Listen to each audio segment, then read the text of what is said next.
Chari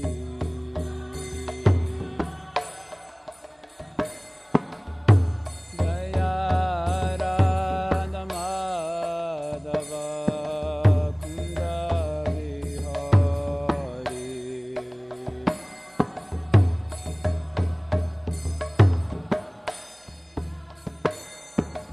Jaya Radha Madhava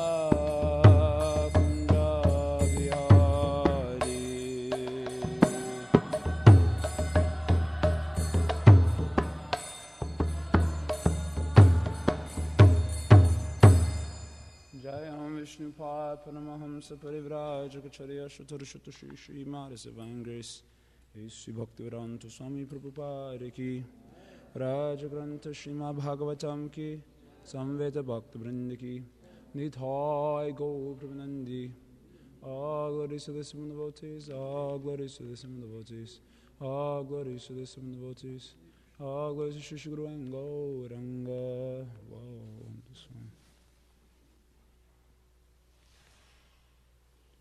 Om Namo Bhagavate Vasudevaya.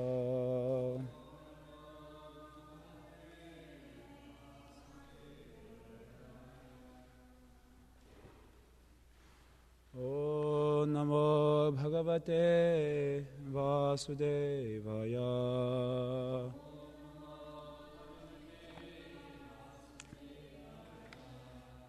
Om Namo Bhagavate Vasudevaya.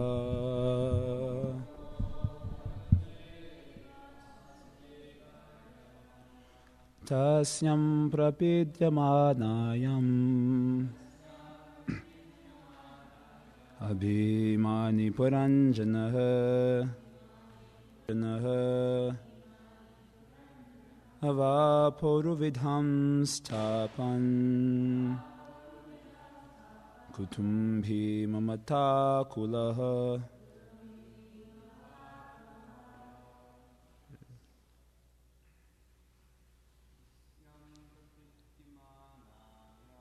Tasyam prapidyamanayam Abhimani Puranjanaha Avaporuvidam stapam Kuntumbi mamata kulaha.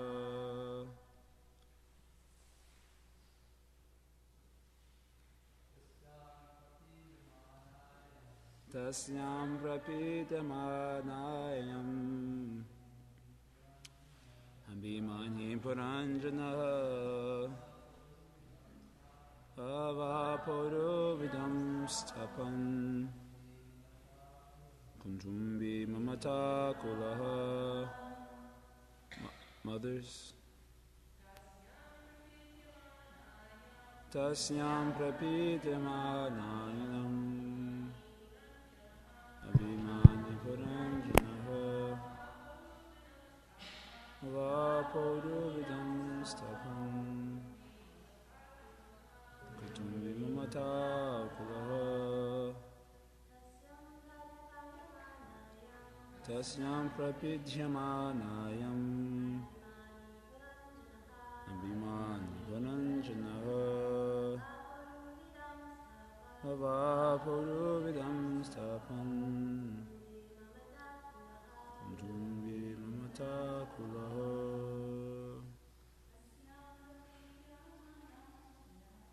Tasyam prapidyamanayam Abhimani puranjana Avaporuvidam stapam Kuntumbi mamata kulaha. Tasyam. When the city Prapidyamanayam was put into different difficulties, Abhimani, too much absorbed, Puranjanaha, King Puranjana, Avapa, achieved uru, many, vidhan, varieties, tapan, pains, kutumbi, family man, mamata akula, too much affected by attachment to family.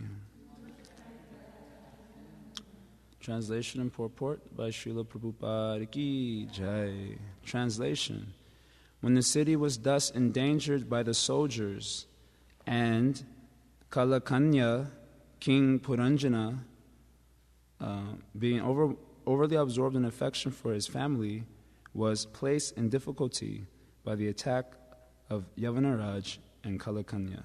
Purport: when we refer to the body, we include the external gross body with its various limbs, as well as the mind, intelligence, and ego. In old age, these all become weak when they are attacked by different diseases. The proprietor of the body, the living soul, becomes very sad at not being able to use the field of activities properly. In Bhagavad Gita, it is clearly explained that the living entity is a proprietor of his body, Chaitra Gya, and that the body is the field of activities, Chaitra. When a field is overgrown with thorns and weeds, it becomes very difficult for the owner to work it. That is the position of the spirit soul when the body itself becomes a burden due to disease.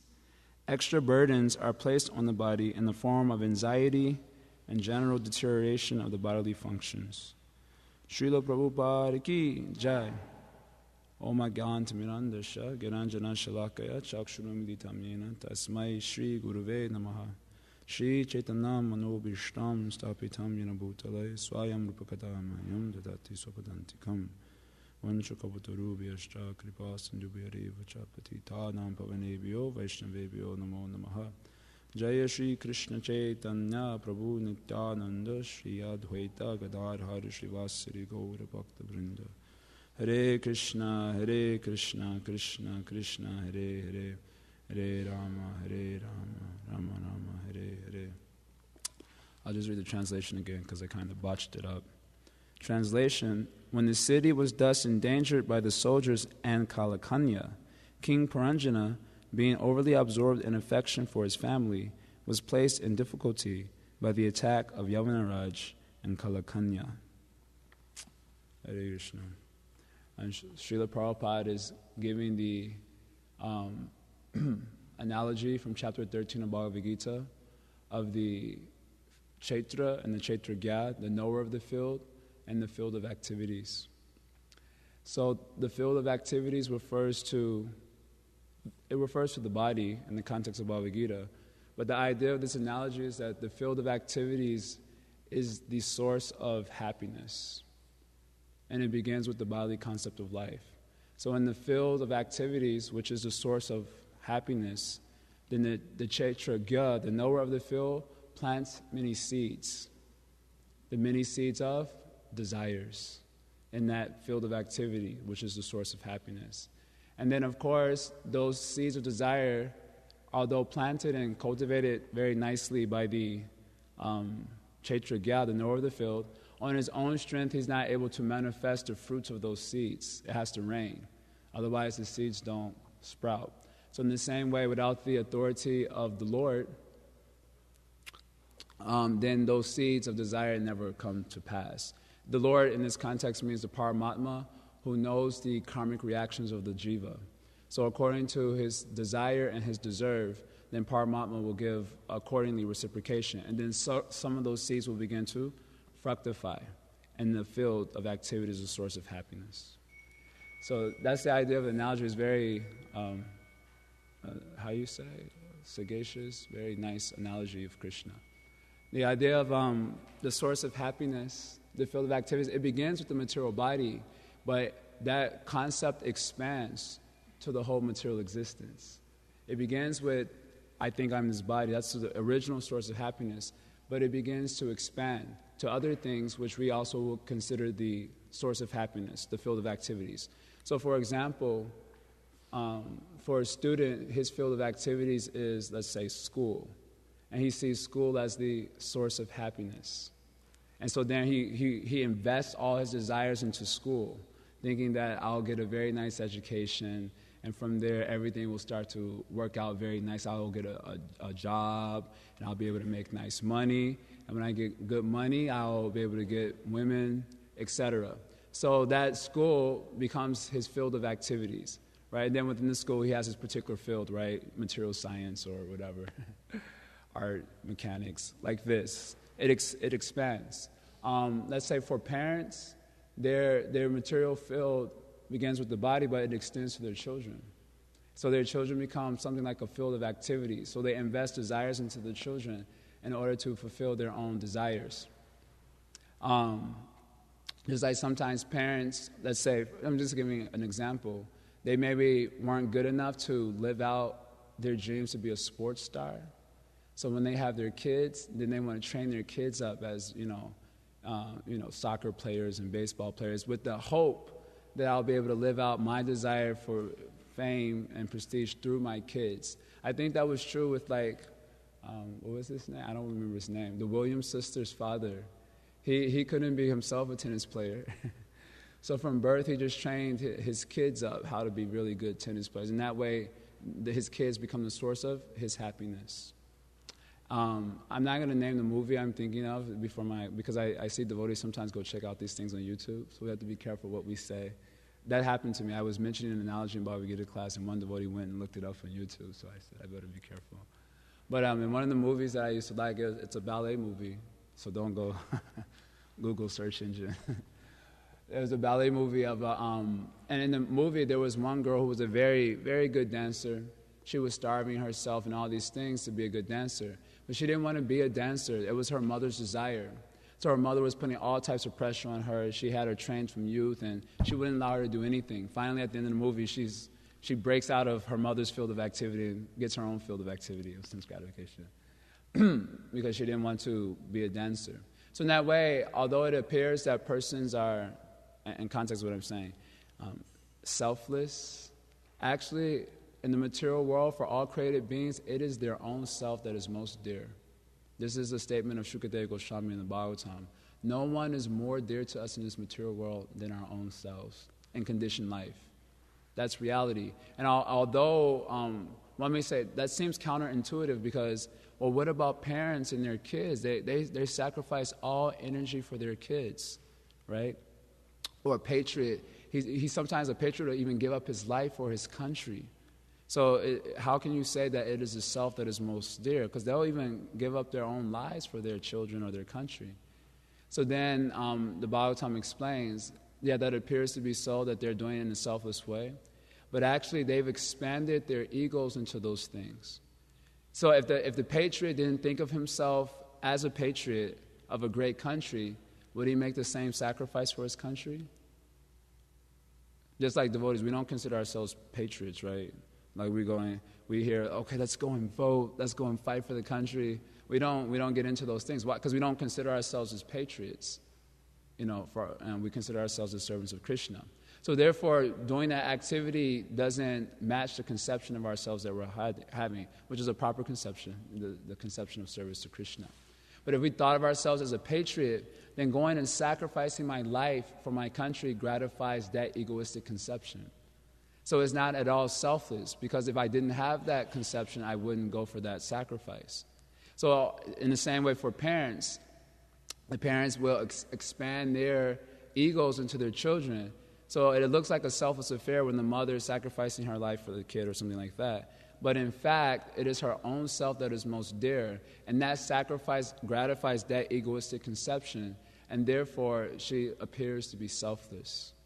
So that can be discouraging, because we all thought, well, what about love? That example is always given about the closest thing to love in the material world, right, is the love of a mother for a child. But it turns out that is also just a selfish affair.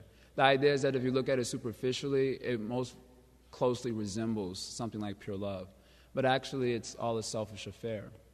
So this is going on. We're expanding our false ego into the whole material existence. So the whole material world, beginning with our false ego, becomes our field of enjoyment. That's also being mentioned here by mamata akula.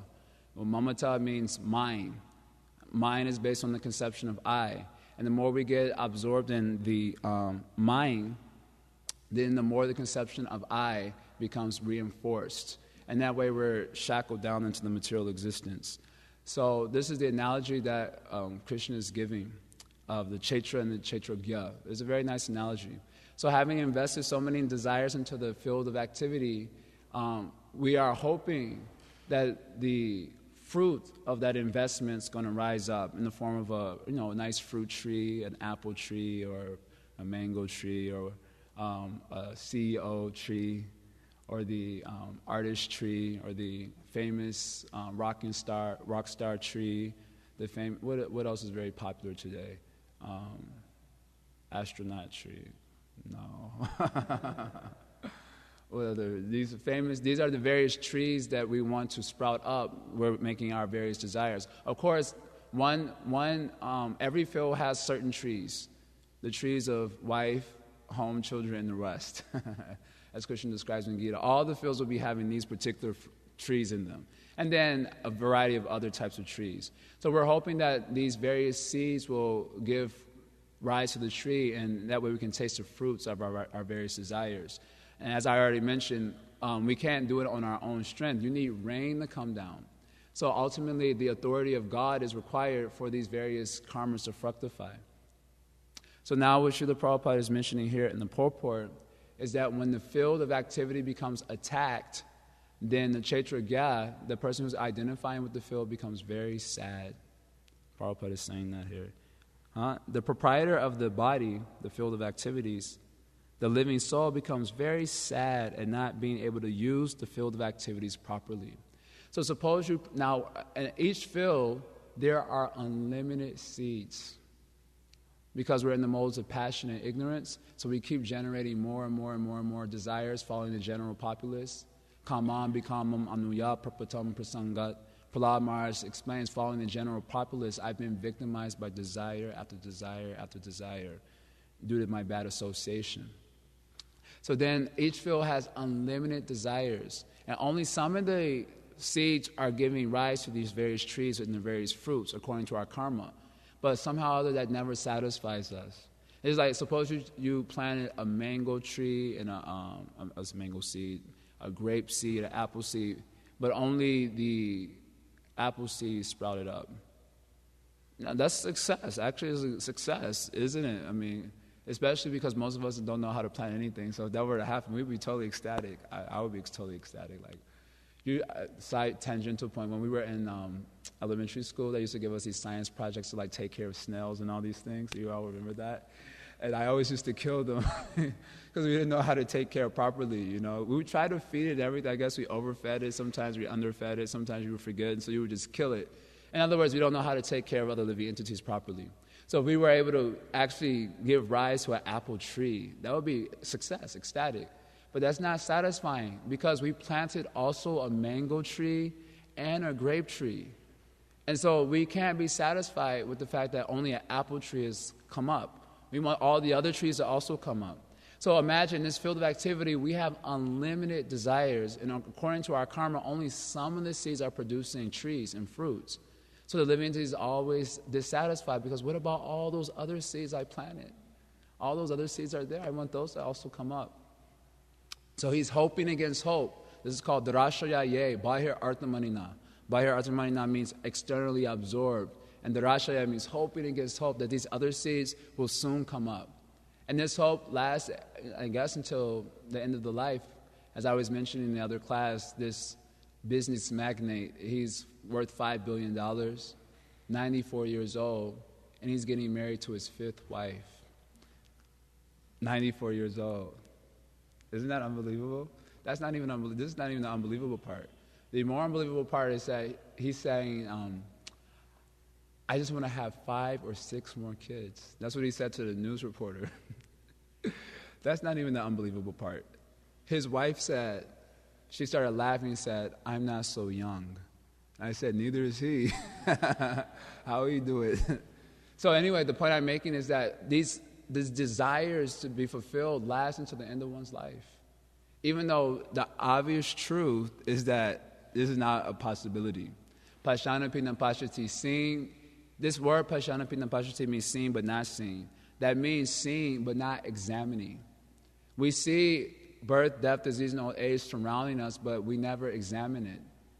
Just like sometimes when we're driving in the city and we see like an old lady crossing the street, so sometimes you're wondering, why is it taking so long at this stop sign? And then you look outside the window and there's this old lady crossing. It's taking her like 15 minutes to cross the street. And everyone's just getting frustrated. My sense gratification is pending. They get frustrated. But no one even stops to examine what is actually taking place. This is a huge opportunity for profound realization. Just like we used to go to this old age home just down the street on Tui. And all these old people would, be there rotting bodies. When you walked into the place, the smell would knock you out. One time we took Prahlad Narasimha with us, and when he was there, he was just like this the whole time. And we said, Prahlad Narasimha, chant, Hare Krishna. And he was so despondent singing. Of course, the nice thing about kids is that they show what we feel internally.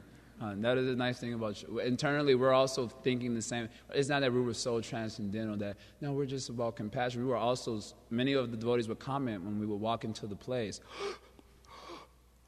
We were choked by the smell. It was so horrible. And then we would be so absorbed in the horrible smell and the rotting bodies that oftentimes we never stop to examine what is taking place. This is a huge opportunity for realization. With the young boys, when I took Mukunda came with us one time, and I used to always tell the man about this meditation. I said, when you go into the old age home, imagine that they were exactly like you.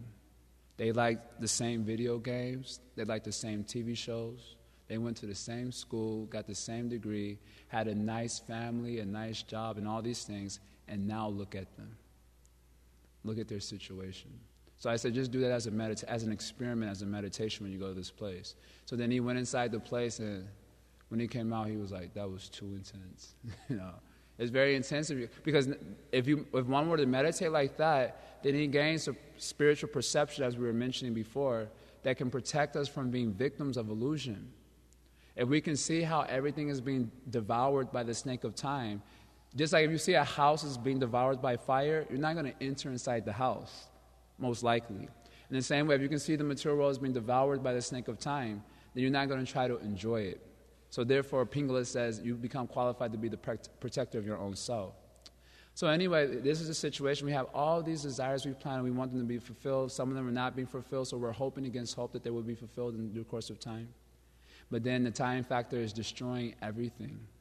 So when the living entity sees that, he becomes, Prabhupada says that he becomes sad. Just imagine, suppose you planted your seed in a field that is suffering from, that place where you planted the seed is suffering from excessive rain, excessive heat, drought comes, and then after that's gone, the insect plague comes and devours everything. And after that passes, so many animals come and devour everything. Will you expect that seed is going to have any hope of survival? Probably not.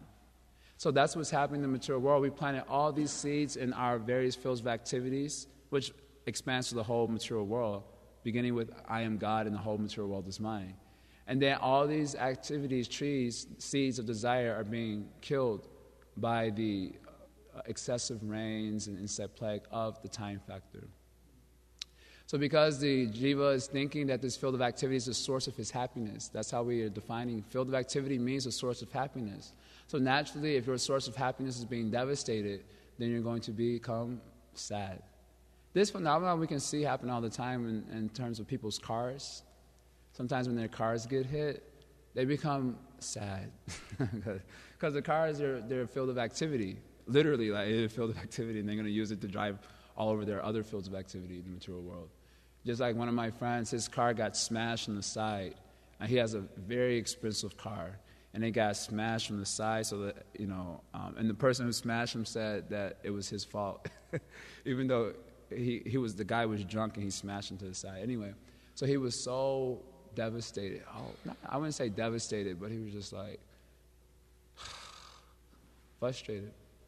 So this is the nature of the material world. The Chaitra god thinking that the Chaitra, is his source of happiness and is being devastated by time, he becomes more and more despondent. So the word used here is abhimani. This sadness is the result of too much absorption in the field of activity. And those particular seeds that have sprouted up, like family, society, friendship, love, these are the very seeds that sprouted up. So due to abhimani, too much absorption in that, there he becomes sad. It's like a person, like for devotees, usually we're driving these beat down cars.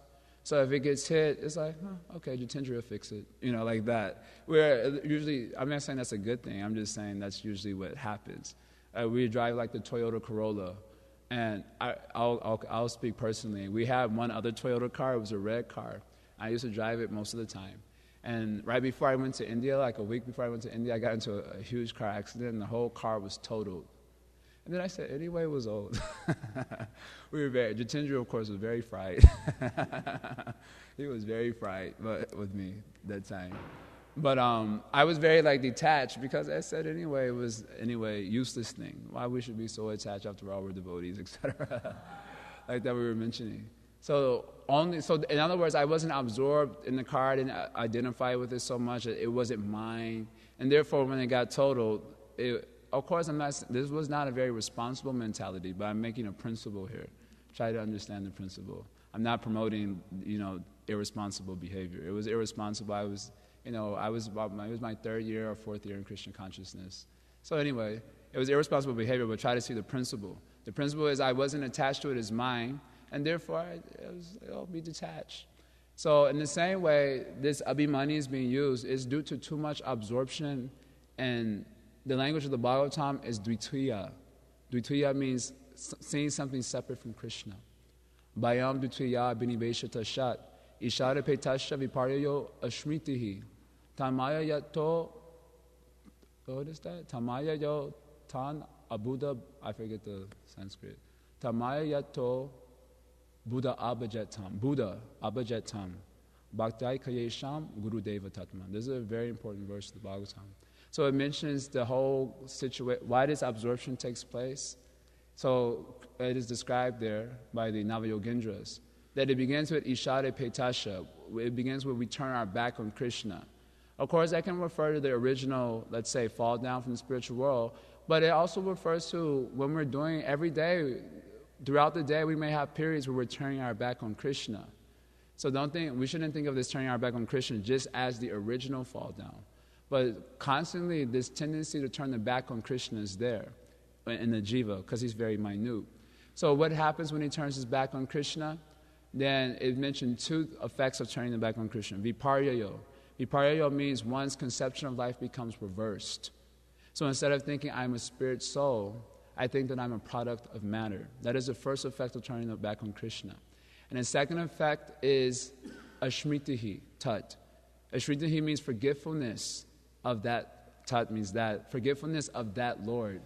Forgetfulness of the beauty of Krishna, forgetfulness of the beauty of Krishna's names, his forms, his qualities, his activities. So due to forgetting Krishna and not seeing Krishna present in the material world, we think the material world is separate from Krishna. So we become absorbed in that which is separate from Krishna. We become absorbed in the phantasmagorical name, forms, qualities, and activities of this material world. And so as we get more and more absorbed in those things, then the whole idea of self-realization doesn't even occur to us. It doesn't even occur. It's not like it's just like when you're in a movie, or maybe a more pertinent example for man is video games. When we first got our first Sega Genesis, if any of you remember Sega Genesis, we had Segas. I remember when we first got the first Sega Genesis, you forgot about eating. Samadhi. It was like literally you were playing. Easily 12 hours was no problem to do 12 hours video games, like very easy. And the mother would call you for eating, don't disturb, I'm on level 5, This is my first time eating in level 5. And we'd be so absorbed. And even if we were forced to go and eat, we would eat like, scarf it down and then run back to the video. I mean, I'm sure many of us have this experience when we first got video games. And so we were so absorbed, it didn't even occur to us that we should eat. Like something that's very important for us didn't even occur to our minds. And actually this apparently is a phenomenon, especially in Asian countries, where I saw some news articles a long time back where a person played a video game for 3 days straight. Can you imagine? 3 days straight without eating, sleeping, nothing. 3 days straight. And after he finished, he got up and died. I'm sorry, that's not nice to laugh like that. I mean, I'm not laughing at the Jiva situation. I'm laughing at the absurdity of it. It's very absurd. Like, if you were to hear about that normally, you wouldn't even believe it was true. But it's because it's so absurd. It's so absurd that a person can be so absorbed in video games for 3 days that he would just get up and die.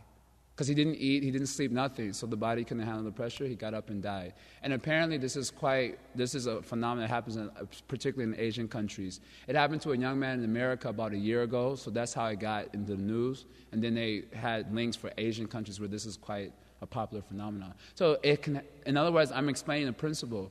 It is possible to become so absorbed in something that it doesn't even occur to you that something is very important for your existence. So in the same way, having turned our back on Krishna, we've become so absorbed in the name, forms, qualities, and activities of the material world that it doesn't even occur to us the importance of God consciousness. And even when we start trying to think about how it may be important, then Maya attacks us in another way, indicated in this verse by Maya. How does Maya attack us in another way? By creating various conceptions of life from the modes of material nature that makes us think that everything is relative. This is what is discussed in the purport. Maya, the modes of nature combine within the mind as a myriad of conceptions of life. So that when that myriad of conceptions of life enter into the mind, then we start to think that everything is relative. So then we also start to think that worship of God, etc., is just another relative truth. Why are we having such a hard time preaching? Because people in the modern education system, so-called very learned persons, they're hearing so many opinions and so many contradictory ideas that they think our presentation is just one of such many ideas. So it's very hard to convince them. It's like, so in Christianity alone, there's over 2,000 denominations of Christianity. And they practically all hate each other. And then within Christian consciousness is popping up. In Muslim tradition, it pops up. So you have just a variety of religions itself creates a confusion. And then on top of that, you got New Age. And you go to the bookstore and you have the whole New Age shelf. Or shelves. They stretch for a period. And which book do you read? You want to be a spiritual person. Which book do you go for? And then on top of that, you have things like all these scientific journals and books which speak all types of foolish things. So in this way, people have to, especially in school, they make you study all these things. I used to always wonder, if I'm majoring for, let's say, home economics, what do I need with a calculus degree? It's home economics. But even if a person is going for a major of home economics, they make you take biology, they make you take philosophy. Philosophy, this is the real dangerous one. And in philosophy class, you get to learn philosophies like existentialism and absurdism. There's a new one I heard of. In this philosophy of absurdism, the conclusion of this philosophy is the only question you have to ask yourself is, should I kill myself or not? That's the conclusion of this absurdism philosophy. One student just told me, I didn't know this. Same with existentialism. You have these existentialists, many of them committed suicide. Nietzsche, I think he ended up in an insane asylum. I used to ask the students, if these philosophies couldn't help them, how are they going to help me?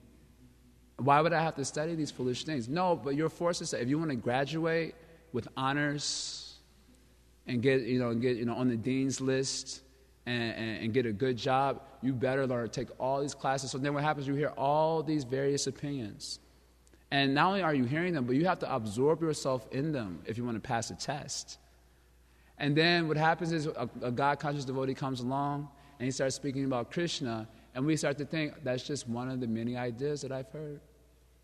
So many ideas I've heard before, and this is just one amongst them. So in this way, Maya keeps us bound up and absorbed, and it's so absorbed that we don't even realize the importance of worshiping Krishna. So then the Bhagavatam says, so as a result of this, bhayam, the living entity is always absorbed in fear. He's always fearful. In other words, to make be spiritual, to make spiritual advancement means to become fearless. We may thinking that I've chanted so many rounds, I'm chanting 64 rounds every day, I'm absorbed in the Bhagavatam, etc. And sometimes we ask this question, how can I know if I'm making spiritual advancement? One way indication, I'm speaking in this way in context of the verse that I'm quoting, is how much are you becoming freed from fear? Like suppose you have a nice big house, if the government takes it, are we going to be afraid of that? Anyway, I'm not speaking in terms of, we have our duties and so on. Try to understand the simple, basic point that I'm making, is that this is a good indication how much I'm becoming spiritually matured. The first quality Krishna mentions in the Divine and Demoniac chapter of divine life is abhayam, fearlessness. When Srila Prabhupada took initiation from Bhaktisiddhanta told him, you already have a spiritual name, abhaya. Abhaya meaning fearless. So this is spiritual life means fearlessness, and lack of spiritual life, lack of connection to Krishna means full of fear. So if we want to get out of this situation, if we are intelligent, Buddha abhajetam. Buddha means intelligent. If we are intelligent, then abhajetam, then we should with full devotion. Abhajat means with full devotion. Full devotion means not taking Krishna as a relative truth. Even as devotees, the tendency will be to accept Krishna as a relative truth. Means that we want to adjust our Krishna conscious programs relative to our situation in the material world, right? So sometimes you will hear devotees often make the point, I don't have time for studying. I don't have time for hearing. I don't have time for chanting my rounds, properly, etc. That means the tendency is to accept Krishna as a relative truth. Relative to my situation, then I'll worship Krishna. So that won't free us from fear. So if we want to become free from fear, if we're intelligent, we want to free ourselves from this negative absorption, then Buddha abhajetam, we must fully worship Krishna. That means accepting Krishna as an absolute truth. That means accepting Krishna as absolutely there in every time and in every space. So that means even if a person is going to his work, he can begin to understand that Krishna is also there. And his purpose for being there is to worship Krishna. So in that way, Bhaktya Eka means with pure devotion he's worshiping Krishna, Guru Deva Tatma, accepting the Guru as a non-different manifestation of Krishna, and understanding that by adherence to the order of Guru, to his instructions, then one can shift his absorption. Without shifting our abhimani, we're expanding on the word abhimani, without shifting our absorption, then we become overwhelmed by the devastation that takes place through the field of activities where we've planted so many desires. And it becomes very painful. Therefore, Lord Brahma says in his prayers to Krishna, what is that? He says, for those who are not your devotees, Yavat Krishna Natejana, for those persons who are not devotees of you, my dear Lord, then their attachments and desires remain thieves. Their homes remain prisons. And their affection for family remains foot shackles. The Lord Brahma's praise like this is a very cool and interesting prayer. So this is what's happening to Puranjana. Because he's so absorbed, Mamata Akula Prabhupada is translated as affection for family, an attachment and affection for family. So this is what's happening to Puranjana. He's so absorbed in his field of activities in the form of attachment to friendship and family, etc., that this affection has become a foot shackle. So he's going to remain in the bondage of samsara. So then the Bhagavatam is trying to give warning to us that we should shift our absorption, Guru Deva Tatma, by following the process of Krishna consciousness under the able guidance of a bona fide guru. And then by doing so, we can become freed from fear and we can go back home, back to Godhead. So these are some points, simple points we can make here. Are there any comments? Anyone wants to say anything extra or ask anything? No? Okay, yeah. Purifying some of the fields of desire from your body. So if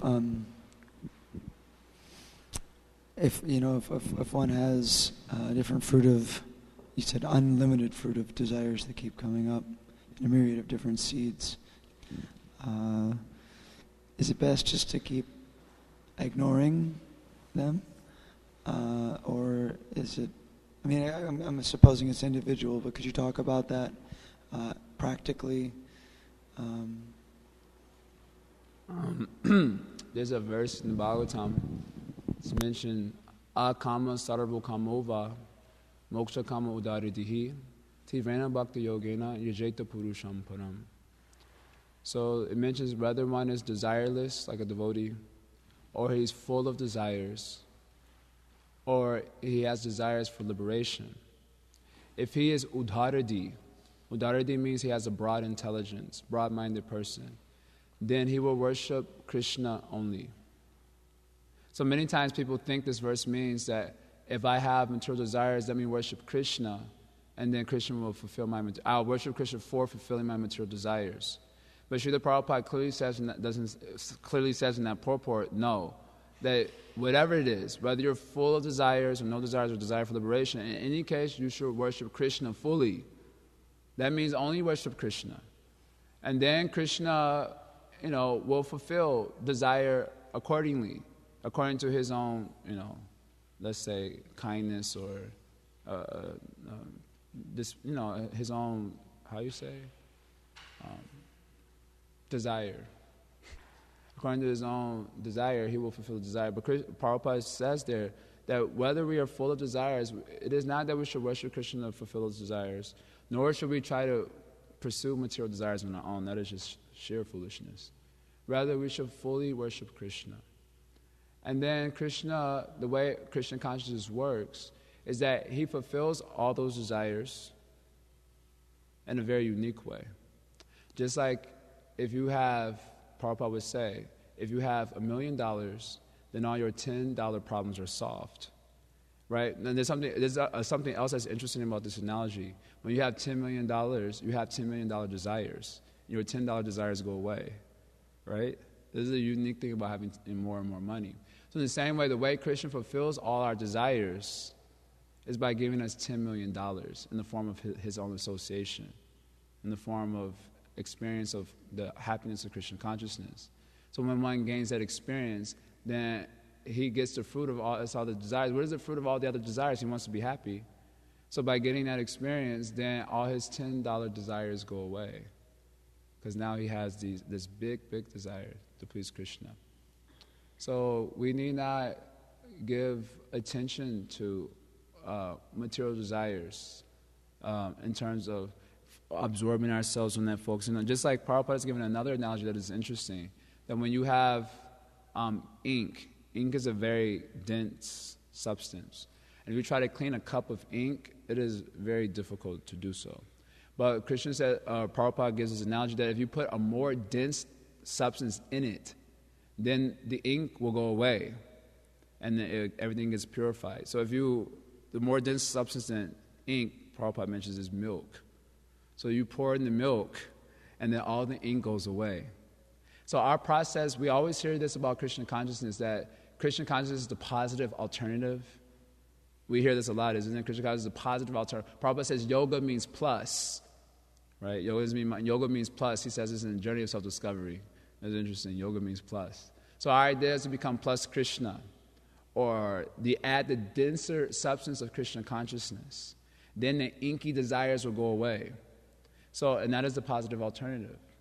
So it's like if you try to clean an inky substance with inky substance, then that is sheer foolishness. So in the same way, to try to fulfill material desires is ridiculous. It'll never be successful. Our desires will never go away. But instead of giving so much attention to those desires, they're there, you can acknowledge them, but we should spend more of our energy in the positive cultivation.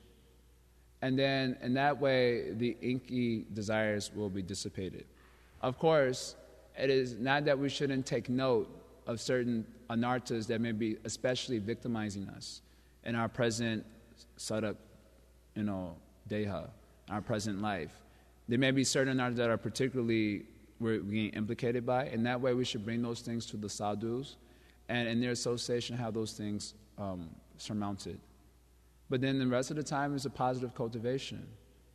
So it's not like, just like Srila Prabhupada is also told, like this is interesting, many times when we're cooking, the tendency may be to be don't lust over the food, don't lust.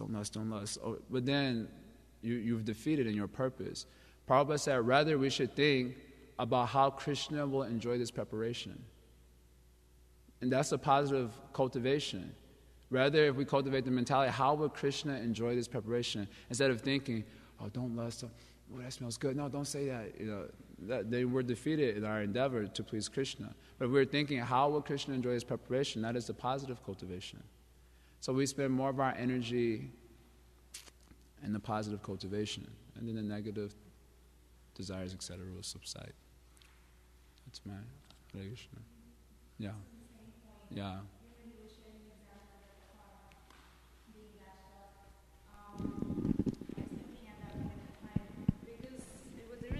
Because you were thinking it's not yours. But if you were thinking it's Krishna's, then the responsibility is not there. And that not mine is an impersonal philosophy.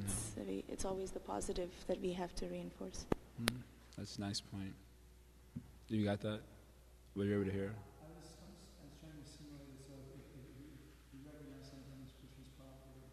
Yeah, she was saying, this is a very good point, that if we're always thinking, in the car example that I gave, I was thinking not mine, therefore I was detached from it.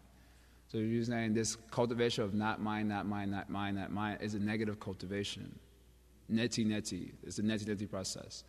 So the positive cultivation is to add Krishna. This is Krishna's property. I would have thought it in a different way, because it belongs to Krishna. And it's a positive mentality of how to see the material world around us.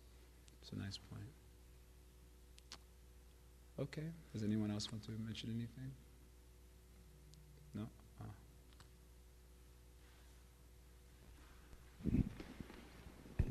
I was just having a thought on the question of proprietorship, how that manifests in the spiritual world. Like, for instance, in Krishna's pastimes, if all the devotees there, so much paraphernalia, they're fully aware that everything is belonging to Krishna, or how does the sense of proprietorship operate in the liberated or the perfected path? Because here we have to be trained to see that way.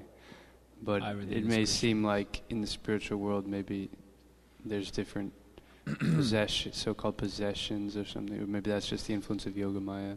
Just on the topic of proprietorship getting free. In simple language, the way I understand it is that one of the features of prema, is mentioned in Nectar Devotion, is this deep sense of possessiveness of Krishna. So that means Krishna is mine. Just like they have this saying that possession turns sand into gold. You've heard this? Is this the saying? Possession turns sand into gold. Same analogy. When I say this is not mine, then I'm very detached. As soon as I think it is mine, then the type of care that I take for it transforms. Just like you think this body is mine. So the type of care you show toward the body is very strong. So in the same way, when one is thinking, Krishna is mine, this is one of the features of Prema Bhakti mentioned in Nectar Devotion, in the part that we're allowed to read, is that Krishna is mine.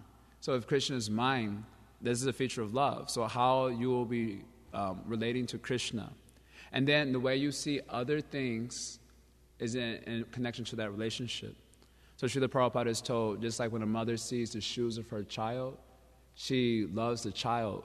She loves the shoes. She may even deal with the shoes very affectionately, and she may even start to cry and all these things, remembering her cute kid when he was 2. Now he's a demon.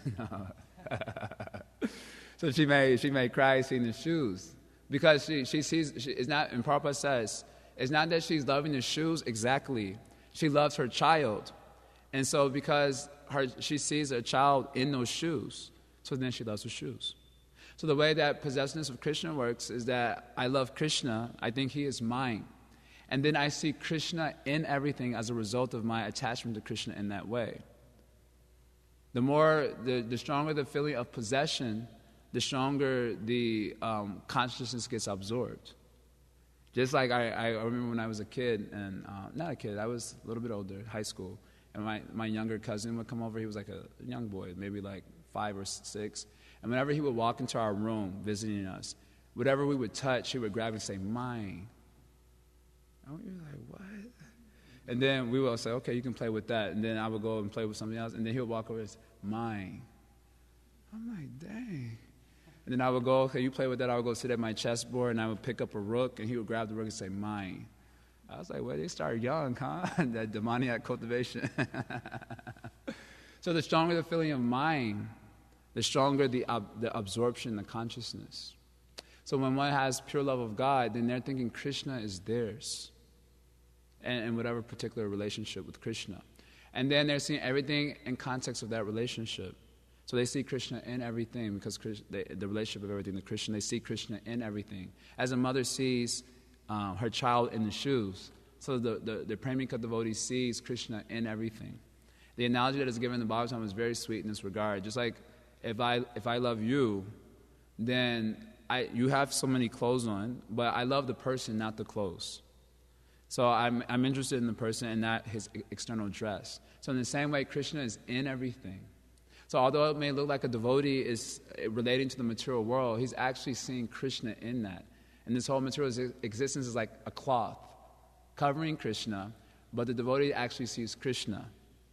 So he relates to everything in a very sacred manner. So that is a very simple understanding of the perfectional concept of the sense of mindness. Krishna is mine. Like that. Another question is a little off topic. You mentioned the perfectional stage, how it manifests in the nature of possessiveness. Another thing that I was reading is how the nature of humility automatically manifests along with prema. So I was wondering, how do we understand this the humility of like great personalities that's obviously arising with their devotional sentiments? Well, how does a blind man understand the sun? Very difficult, right? We have this analogy of 5 blind men trying to understand what is an elephant, and then the man who could see is looking at the ridiculous situation, and they're all saying, and one is feeling the triangle. Oh, an elephant is a snake. It's probably a pretty big snake, anaconda or something. And one's grabbing his leg and thinking, oh, the elephant is a pillar. Someone's holding the body of the elephant. Oh, it's a wall. So then they all are wrong. And if they all come together, then they become more confused. This is called modern science. They're all groping in the dark, and then they come together and share their theories with one another, and then they confuse the whole situation even more. So a blind man cannot understand the qualities of a devotee. When we're spiritually blind, spiritually unadvanced, we cannot understand the spiritual position of a devotee. Even what we'll be appreciating from them, oftentimes in our immaturity, will be an appreciation of something of the modes of nature. Not that they're in the modes of nature, but according to our modes of nature, we're getting some appreciation. I always joke, so that if you're a rock star and you see a kirtan devotee's like, then you may relate that vision to your impressions of rock star life. So you may think, that is my guru. You may become inspired in that particular way. Having a material concept of the spiritual master like that, and then wanting to establish a relationship based on that misconception. So, in other words, these qualities of a devotee cannot be understood without coming to an advanced stage, actually, a liberated stage. Srila Prabhupada said it takes one to know one in NOI 6. Just like, for example, I'll give a really interesting example. When Arjuna wants to kill 6 million people, that was out of humility. And his not wanting to do so is due to pride. Because pride means rejection of the order of Krishna. And humility means submission to the order of Krishna. In simple terms, that is humility. So many times people think that Arjuna was good. He was doing really good in the first chapter. And then due to this Krishna, he became bad.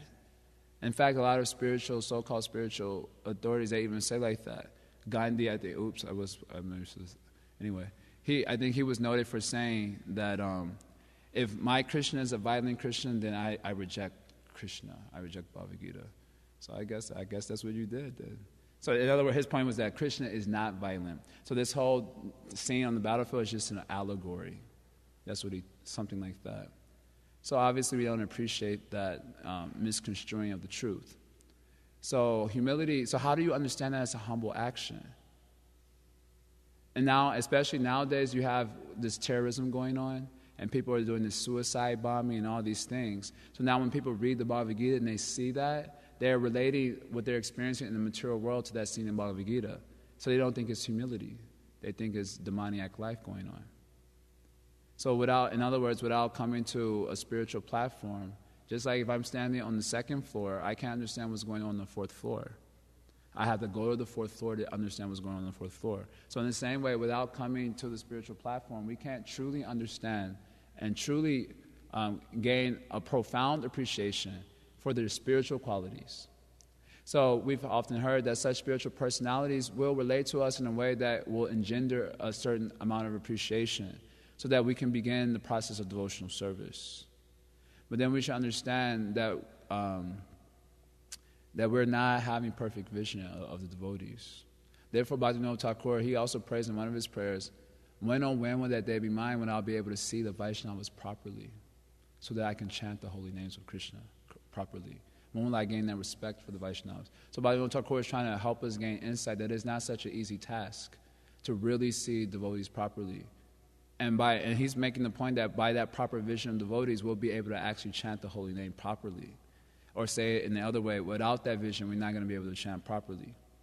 So that means that if we want to gain that spiritual vision, we have to advance. That's what I'm making the point.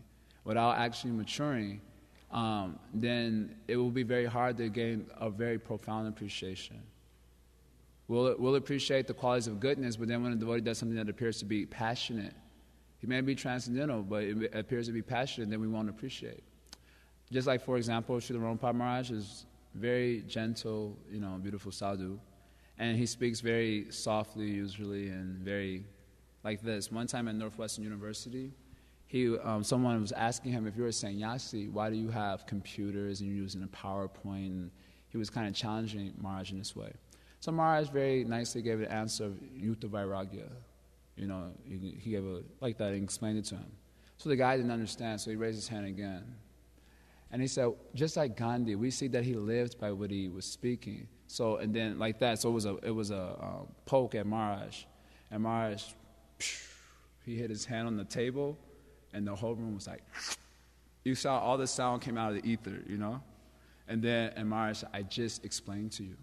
Very grave, very sober. It's still very peaceful. Maharaj's countenance didn't change, but the gravity of his voice changed. And then everyone was just like this. And then Maharaj said, you've understood now?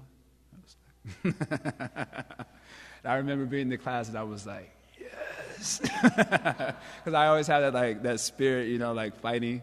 So and then I talked to this person afterwards. I knew him from before, so I talked to him afterwards. And I don't think he really got it, but at that moment, you better have got it. At the time, it was most essential. So they may think that someone will misconstrue. Oh, sadhu's supposed to be very peaceful. He shouldn't speak such heavy things. Should be very light, because they can't appreciate the real spiritual qualities. So I'm speaking about a neophyte devotee. So they'll be used to the way that a particular devotee is relating to them, very gentle and so on. And another devotee may become very heavy with them. And he may be equally transcendental, but we won't be able to understand that. So my point is that just as I'm not able to appreciate perhaps that heaviness coming from Guru, that means I wasn't really appreciating the gentleness either. It was just a whole misconstrued idea. So then we have to actually mature and come to the spiritual platform of life. Okay, you can last comment, because it's already... Hare Krishna. This is on the same point, just a couple things came to mind. I was appreciating that without coming to the platform, we won't have any real understanding of spiritual humility. I asked a similar question and was told that, for example, Chaitanya Mahaprabhu, the Lord himself, when he took the position of the devotee, he still had this humble mood. And it was explained to me that this is because he was thinking himself smaller than 1/10,000th the size of the tip of a hair. And then in the Lilamrita, just the other day, I was reading that Prabhupada was walking on this gravel road with his disciples, and he pointed at the stones and said, as many stones as there are as many universes. And in each universe there are countless living entities. So these are two things that at least help me have like a superficial idea of. Yeah, I wanted to point out that could be very superficial because take Mahaprabhu. Let's take Mahaprabhu. And one of his Srivas pastimes, one milk-drinking brahmachari sneaks in to see the ecstasies of Lord Chaitanya. So he's peeking through the closet, you know. And Lord Chaitanya is having like a most ecstatic kirtan, you know, and dancing. And suddenly Mahaprabhu says, I'm not feeling any ecstasy. Who's here in this room that's not supposed to be here? So all the devotees start freaking out. You know, Srivas knows. He doesn't want to say anything at first. Finally, the milk-drinking brahmachari comes out. And Mahaprabhu starts going crazy, you know, just chastising him. He said, get out before I cut you into pieces. That's what it says in the Chaitanya Bhagavatam. Get out before I cut you into... That doesn't seem like a very humble statement, superficially. Get out before I cut you into pieces. Like, whoa. Well, I mean, when I first read that, you know, due to the material concept of life, I thought Mahaprabhu was supposed to be humble. No, he's making such a big deal because a milk-drinking brahmachari snuck in. Is that really that big of a deal? Or when he comes to kill Jagai and Madai, you know, it seems like a sadhu is supposed to be peaceful. So that being 1/10,000 the tip of the hair is the humility of a devotee, but that's still how it manifests is very inconceivable for those who are on the material platform. Very inconceivable. Similarly, Srila Prabhupada, we may see Prabhupada is having that humility, but in this one morning walk, which we've shared many times, he's criticizing all these persons, Ramakrishna, etc. And then one Bengali man is walking with him. He says, Srila Prabhupada, you are criticizing so many good men. Swamiji, so many good men you are criticizing. And Prabhupada said, what good man? What good man? I heard the lecture. You know, Jai Kesh will play it for you. He listens to it every morning in my airport, he says. What good man? Bring them here. I'll kick on their face. I'm so strong. What? So, who can appreciate that particular aspect of Srila Prabhupada? Now, I don't know if I'm not supposed to say that in a public forum. We don't want people to get misconceptions, you know, like that. But to be real, the point is that if we're not on a spiritual platform, we're not going to be able to understand. Even what we're appreciating is usually very artificial. And therefore, when a devotee seems to change his temperament toward us, then we don't appreciate. That means our appreciation was also of the same nature, false. So therefore, that will go on at the stage of Anishita Bhakti. We are oftentimes one of the categories of anarthas, which Bhaktivinoda Thakur mentions, is this duplicity is there. It's very strong. We're not forthcoming. We're not very straightforward. So that's going to be there. We're always pretending, smiling in each other's faces, etc. But then a lot of other things will be going on in the heart. We're not simple. Saralata is the first quality of a real Vaishnava, simplicity. It means very straightforward. So we're not there yet. It takes spiritual advancement to be there. So we have to just understand that we need to mature. And the superlative importance of trying to avoid Vaishnava aparad in our speech, and our behavior, and in our mind, especially in the mind. Knowing that I am not seeing the Vaishnavas properly. We must just understand the gravity of just until we can mature to a more advanced stage of Krishna consciousness, Madhyama platform. So I'm going to end there. I'm sorry for taking 5 minutes over. Thank you very much for tolerating me. Srila Prabhupada ki jai.